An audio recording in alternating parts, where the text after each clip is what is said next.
Hey, it's Matt Reid here. Just a quick video helping you choose a domain name. So if you're setting up a new business or you're renaming your existing business, you're going to need a domain name. Now, the common questions, I get lots of questions every day about domain names, so I'm just going to run through a few quick ones right now for you. And the first one is, should I be using a .com domain name? Should I be getting, bobsbuildings.com? And my simple answer to that is, if you trade internationally, if you deal with people in different countries, you've got customers in different countries, then yes, you can use a .com. Commonly, if you're based in the US, obviously as well, you will use a .com. But if you're based, say, here in New Zealand, if you're based in Australia, in the UK or Germany, you're going to likely be best off using your local domain name extension. So newzealand.co.nz, germany.de, uk.co.uk. So if you're dealing with people locally, if you're a local arborist, if you're a local lawyer, you're an accountant, you're a hairdressing salon, you should use your local domain name extension.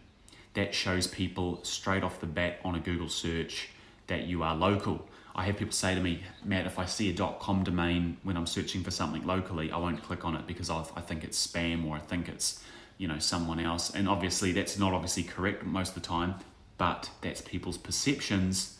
And if they perceive it as that, they're not going to click on it. So that's the first thing. Second thing is, what domain name should you choose? How should you word it? My simple answer to that is, you can go down sort of two routes. You can use a company name based domain name, or you can use a keyword based domain name.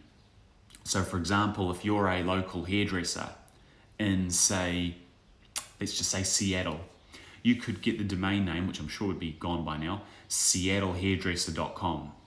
Or if you're in New Zealand here and you're a builder, you could get aucklandprofessionalbuilder.co.nz or aucklandbuilding.co.nz. Likely gone though. If it's based around your business name, obviously, you could then use bobsbuilders.co.nz or jimshairdressers.co.nz. So using the company name as the domain name rather than the keyword or the service that you are providing.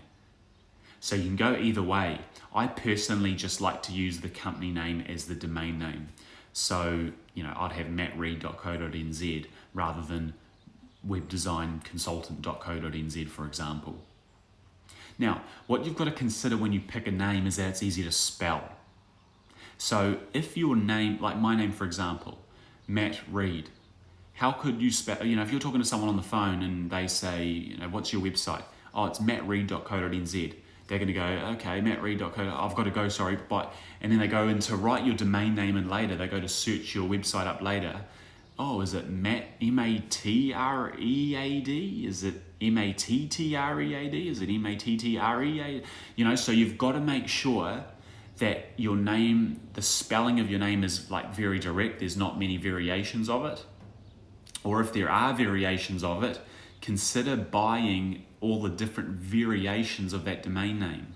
So buying, for me, for example, buying matread.co.nz. So if someone types it in, they still get to my website. If someone emails that address, it still comes through to my email. Otherwise, you need to substitute it with maybe a service domain name or even abbreviate it. So instead of being Matt Reid Web Consultant, it could just be mrweb.co.nz.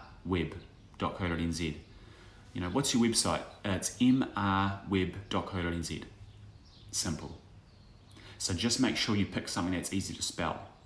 Now, for those people who are emailing you, make sure your domain name is also short. Make sure it's not too long. If I gave someone an email address of mattreidwebconsultant.co.nz, that's quite a long email address. So while my website could be that, I might want to consider actually shortening it and abbreviating it for email. But at the end of the day, we want to keep things simple. So just try and pick one domain name. So it could just be mrweb.co.nz. Or if you're a building company, Joe's Building Auckland, it could just be Joe Builders. Easy to spell, relatively short, simple, done. So yeah, that's what you want to really consider when you pick a domain name.